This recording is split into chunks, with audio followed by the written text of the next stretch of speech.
Hello everyone, and welcome to your first installment of EQ for You. I'm Coach Mike, and over the next several weeks, I'll be sharing various strategies that will help you be more in control of your life. Sound like a plan? Good, let's get started by looking at one of the most misunderstood words in the world of education. I'm talking about the word smart. So on a scale of 1 to 10, 10 being the smartest, how smart would you say you are? Now don't try to overthink this one, just choose a number that comes to mind. Go ahead and pause the video to think about this. Regardless of the score you chose, my goal today is to help you change your lens or the way you think about what it means to be smart. Before I do so, I'd like you to reflect on what smart means to you. Now, one way to do this is to think about people in your life that you would say are smart and then identify what it is that makes them smart. Go ahead and pause the video and think about this. So based on the responses I've received from hundreds of other students your age, I'm going to assume that a lot of your answers included things like grades and test scores. In other words, if someone has straight A's in school, they must be really smart. Well, sadly, this is the limited definition of smart that most of us have adopted. Therefore, if your grades are below average or your test scores are less than desirable, you might identify with being less smart, or in some cases, you might see yourself as stupid. Now, let me introduce you to the smart van. I've chosen a van because regardless of whether or not you've obtained your driver's license, I'm pretty sure you all aspire to drive a van someday, right? Okay, maybe that's just me.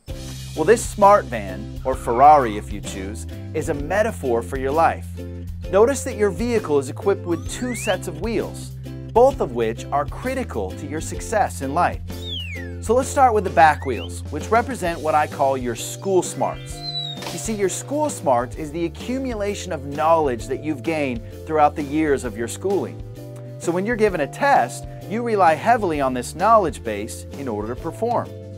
Furthermore, each of us has a unique IQ that further contributes to our ability to use this knowledge. Your school smarts are often measured with things that we referred to earlier, like grades and test scores. Have you ever ridden a unicycle? Can you imagine if the unicycle, not the smart van, was the metaphor for our lives? The most common mistake we make when defining the word smart is to assume that school smarts is the only kind of smart. Well, thankfully, our vehicle isn't a unicycle, and it's equipped with front wheels as well. Let's call these our self-smarts.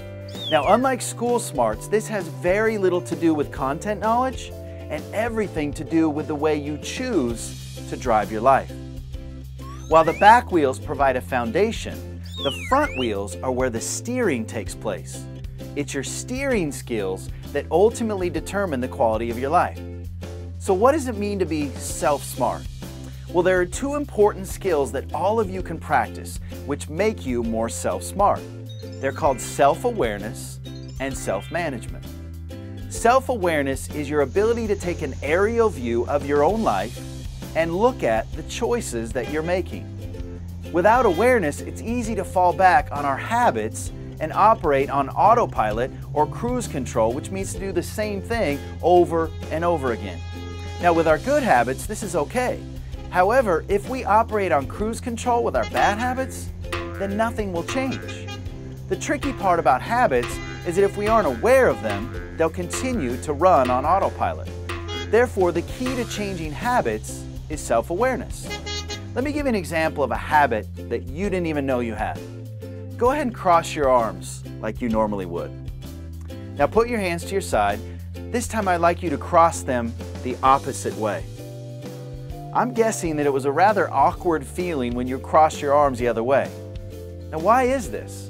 Because you're so used to crossing your arms the same way that it was out of your awareness.